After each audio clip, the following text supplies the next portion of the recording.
আসসালামু আলাইকুম, সবাই কেমন আছেন? দেশ এবং বিদেশে যে যেখান থেকে বসে আমার ভিডিওটি দেখছেন, আশা করি আল্লাহ তাআলার অশেষ রহমতে সবাই অনেক অনেক বেশি ভালো আছেন। আলহামদুলিল্লাহ, আমরাও ভালো আছি। আকির সংসার চ্যানেল থেকে আমি আকি বরাবরের মতো আপনাদের মাঝে এই তো উপস্থিত হয়ে গেলাম।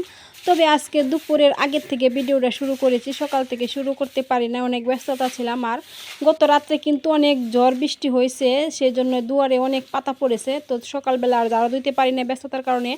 তো যাই হোক, এখন এই তো দুয়ারটা ঝাড়ু দিয়ে নিচ্ছে আর কি। আর দেখেন কত পাতা আর মাটি যে উঠতেছে দুয়ার থেকে, মানে এই দুয়ার ঝাড়ু দিতে পায় আমার 1 ঘন্টা লেগে গেছিলো। তো যাই হোক, অবশেষে কিন্তু আমি দুয়ারটা ঝাড়ু দিয়ে নিচ্ছি, আর এই তো আপনাদের সাথে এখন শেয়ার করে নিচ্ছি। আর পুরা দুয়ার ঝাড়ু দিতে কিন্তু আপনাদের সাথে শেয়ার করা হয় নাই, কারণ হচ্ছে অনেক দেরি হয়ে যাবে, সেই জন্যই।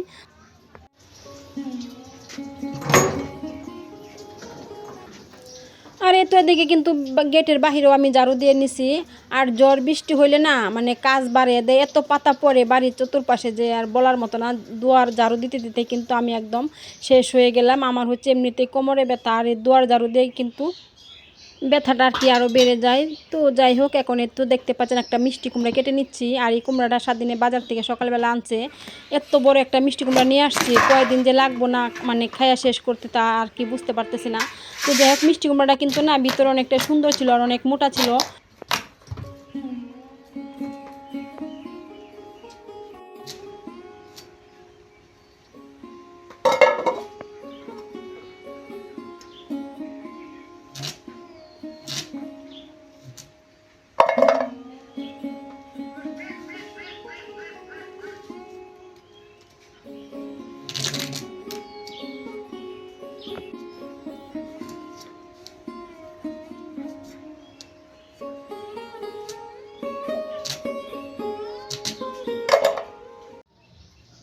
তো 4টা মুরগির বাচ্চা ছিল, কালা মুরগির। এখন আমি না কয়েকদিন যাবত দেখতেছি শুধু 3টা বাচ্চা। তো আমি ভাবতেছি যে একটা বাচ্চা কি হইলো, শিয়াল খাটাসিকে নিয়ে গেল নাকি। তো এই সমস্ত আর কি চিন্তা করতেছিলাম আর খুঁজতেছিলাম বাচ্চাটাকে, কোথাও পাইতেছিলাম না। তো এখন হয়তো 2-3 দিন পরে আমি তো এখানে দেখতে পেলাম যে পানির ভিতরে পড়ে না বাচ্চাটা মরে আছে, মানে মরে একদম ফুলে গেছে। মানে 2-3 দিন আগে হয়তো পানিতে পড়েছে, আমি খেয়াল করি নাই। আর এই পাতিলে না কাদা মাটি রাখছি, তো আমি হচ্ছে পানি দিয়ে রাখছি যেন মাটিটা নরম থাকে। তো সেই জন্য আর কি। আর এদিকে তো আমি রান্না করতে চলে আসছি। আর আজকে আমি রান্না করব পাট শাক আর হচ্ছে মিষ্টি কুমড়া দিয়ে আর কি নিরামিষ তরকারি রান্না করব।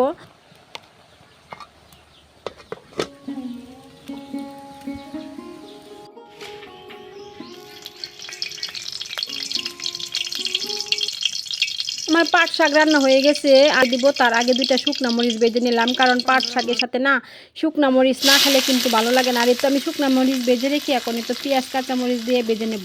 আর পাট শাকে কিন্তু বেশি করে পেঁয়াজ দিতে হয়, আর আমি কিন্তু অনেকগুলো পেঁয়াজ কেটে দিয়েছি।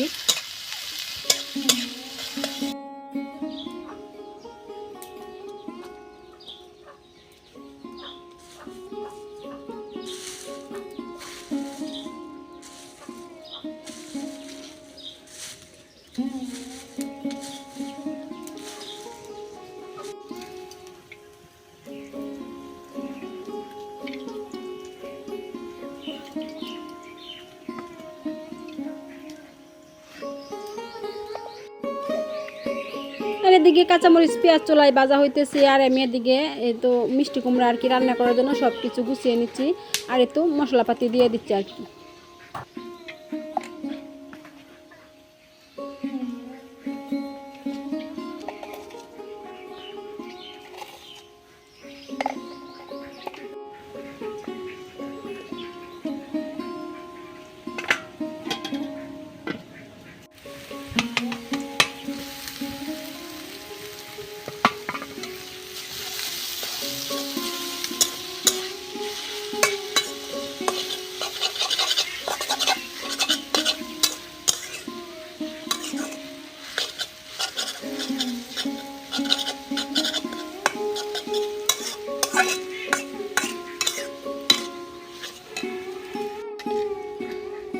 শাক রান্না করে নামিয়ে নিছি। আর এই তো এখন মিষ্টি কুমড়া চুলায় বসিয়ে দিছিলাম।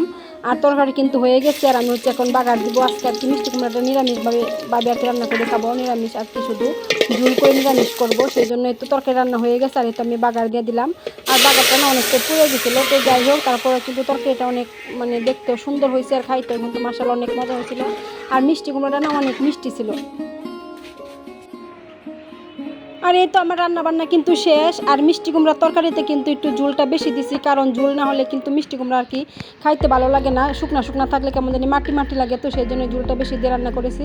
আর এই তো এখানে আছে পাট শাক। তো এটাই ছিল আজকে আমাদের দুপুরে রান্নাবান্না। আর আজকে আমার ভিডিওটা আপনাদের কাছে কেমন লাগলো সবাই কিন্তু অবশ্যই কমেন্ট করে জানাবেন।